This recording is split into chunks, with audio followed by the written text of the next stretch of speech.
It began with 4 universities, academic institutions aligned in their passion for sports and their pioneering spirit. Over the years, more schools were added, and their footprint expanded across the majestic landscape of the Pacific Northwest. They became the Pacific Athletic Conference, with 8 schools geographically connected from Southern California to Seattle. Competitive pride led to rivalry matchups with outcomes that became legendary stories.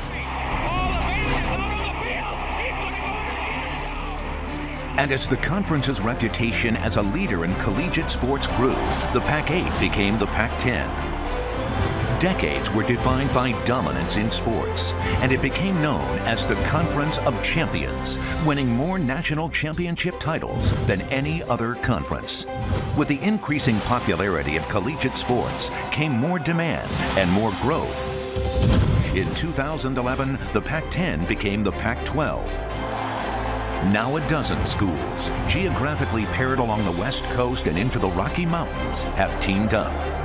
A new spirit of collaboration helped the conference redefine the collegiate sports landscape and reinvent itself. We're announcing the formation of Pac-12 Networks. A decision with an ambitious timeline and fortuitous timing. As plans for the Pac-12 networks were put in place, the successes of the student athletes helped solidify the new brand. The Conference of Champions added 9 more national championships to its record, and champion student athletes were once again selected number 1. Then summer came, and more than 200 athletes from Pac-12 schools would participate in the Olympic Games, winning more medals than most countries, and letting people know they're ready for a network they could call their own.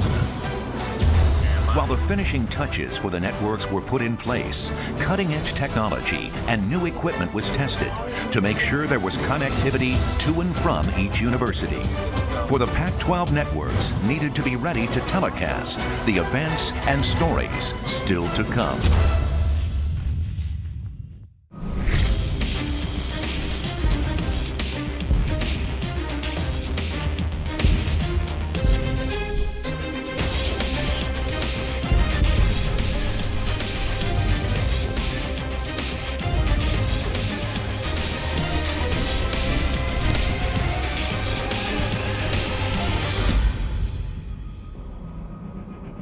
Hello, and thank you for joining us on a historic day for the Pac-12 Conference. I'm Mike Yam. And I'm Ashley Adamson. Welcome to our brand new, beautiful, state-of-the-art studios here in San Francisco.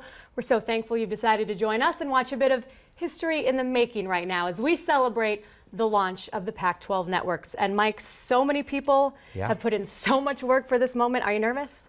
Very much so, but that's a good thing because this is big, and if I wasn't, there would be a massive problem. All right, let's not screw this up too bad. Fingers In addition crossed. to our national network, we also have 6 regional networks that will combine to televise hundreds of live sporting events each and every year. And as part of our version of television everywhere, what we call Pac-12 Now, we're going to be providing you with 24/7 access to watch the Pac-12 networks across a variety of digital platforms, including at the web at pac-12.com. Also as an iPad app, which is going to roll out next week, as well as iPhone and Android devices. So the mobile community, you're going to be all set. But coming up here on our opening night of celebration, we'll look back at the most recent Pac-12 teams to earn national championships and examine what is guaranteed to be a fantastic Pac-12 football season that kicks off in just 2 weeks. Looking forward to that. We're also going to be talking some Olympics. Mike, it's been less than 72 hours since the Olympic flame was extinguished in the cauldron at the 2012 London Games. The Pac-12 Conference has an illustrious history of leadership when it comes to superior athletes who have represented the United States against the finest competition in the world. In fact,